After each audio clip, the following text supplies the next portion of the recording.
life that's in you. 1 John chapter 3, verse 14. 1 John chapter 3, verse 14. The Apostle John says this, we know that we have passed from death to life because we love the brethren. See what he says? We know we have passed from death to life if we love the brethren. He who does not love his brother abides in death. You see what that's what the Apostle John said. The Apostle Peter, 1 Peter chapter 1, verse 22, he says, since you have purified your souls. And Peter tells us that love in us is the proof of the Holy Spirit within us. And he says, since you have purified your souls in obeying the truth through the Spirit in sincere love of the brethren, love one another fervently with a pure heart. Three different apostles in Scripture telling us the importance of love.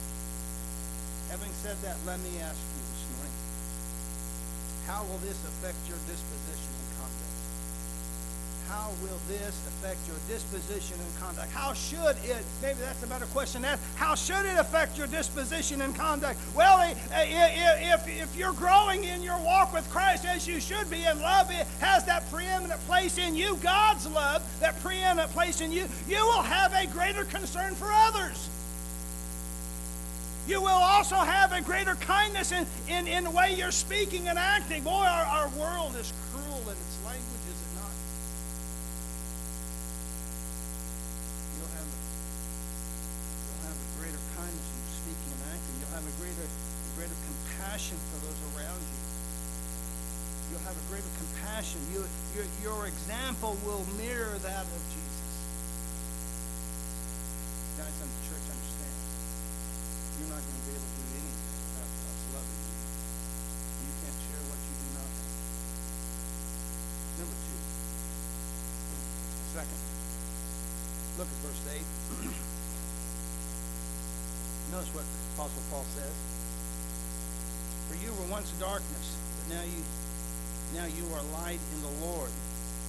Last part of verse 8, that's what I want us to see. Walk as children of the light. See what Paul says? Walk as children of the light.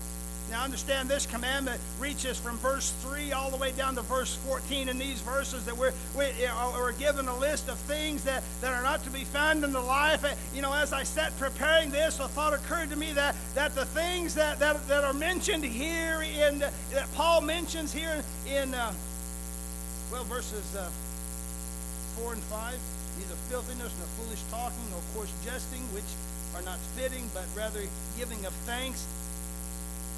For this we know, that no fornicator, unclean person, nor covetous man who is an idolater has any inheritance in the kingdom of Christ and of God. The thought occurred to me, most of what Paul says here is commonly found in most folks in America today, one form or another. So as I sat preparing this, a thought occurred to me that the things that we see that are found here in these verses are so very important to most folks today. They are the very things that to understand keep them powerless in their walk. How many in our churches in America, even in our Baptist churches, I can say this, by the way, because I am a Baptist, I've been raised a Baptist, I can say this, how many Baptist folks today have these things in their life? And then they wonder why their walk is powerless. They're guilty of coarse jesting. They're guilty of coarse language. Guilty of filthiness, foolish talking. How many